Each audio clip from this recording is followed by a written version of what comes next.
yung ating International Congress for Naturopathy Medicine dito po ginanap sa Paris. So simula po Friday hanggang kanina po yung graduation. At salamat po at ako'y naimbitahan dito para makisali, makisaya, makipag-celebrate sa taon-taon. Salamat po. Ako po ay gusto ko lang po sa inyo sabihin, kahit po nasa parte tayo ng mundo, bilang mga Pilipino, sana po ingatan natin ang ating kalusugan. Hindi po ako nagpapabayad bilang isang doktor. Ako po ay isang missionary doctor for 16 years. And what I do is I educate our fellow Filipinos to take good care of our health. It is never about medicine, it's about taking good care of our own health. Dahil ang ating kalusugan ang tanging puhunan para magkaroon tayo ng mas magandang kinabukasan. Paalala lang ho, kung tayo ay malusog, marami pa tayong magagawa para gumanda ang ating kinabukasan. Tama po ba? Kaya yun lang ho ang magiging paalala ko at hindi po ako magsasawa. Baka po kayo ay may mga kamag-anak na may sakit na nasa Pilipinas. Papuntahin niyo lang po kay Doc Atoy. Wala pong bayad.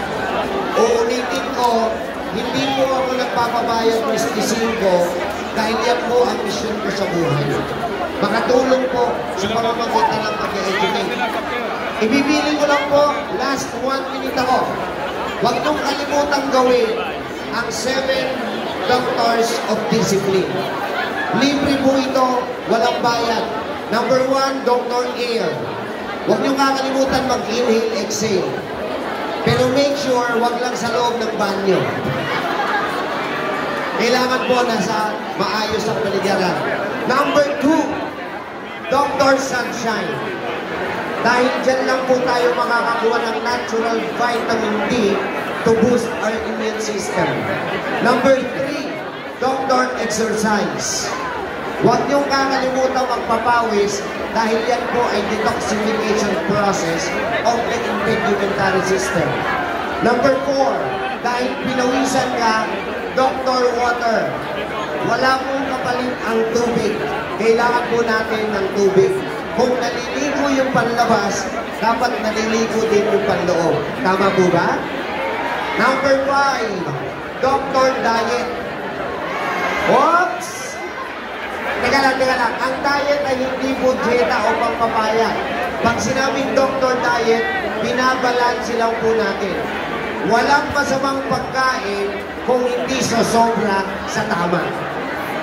Okay, number 6, Dr. Sleep. Humihingi po ng pahinga ang katawan, matulog po sa takdang oras. And last but not the least, number 7, Dr. Energy. Doc, ano yung Dr. Energy? Positive mindset, positive attitude, and positive outlook.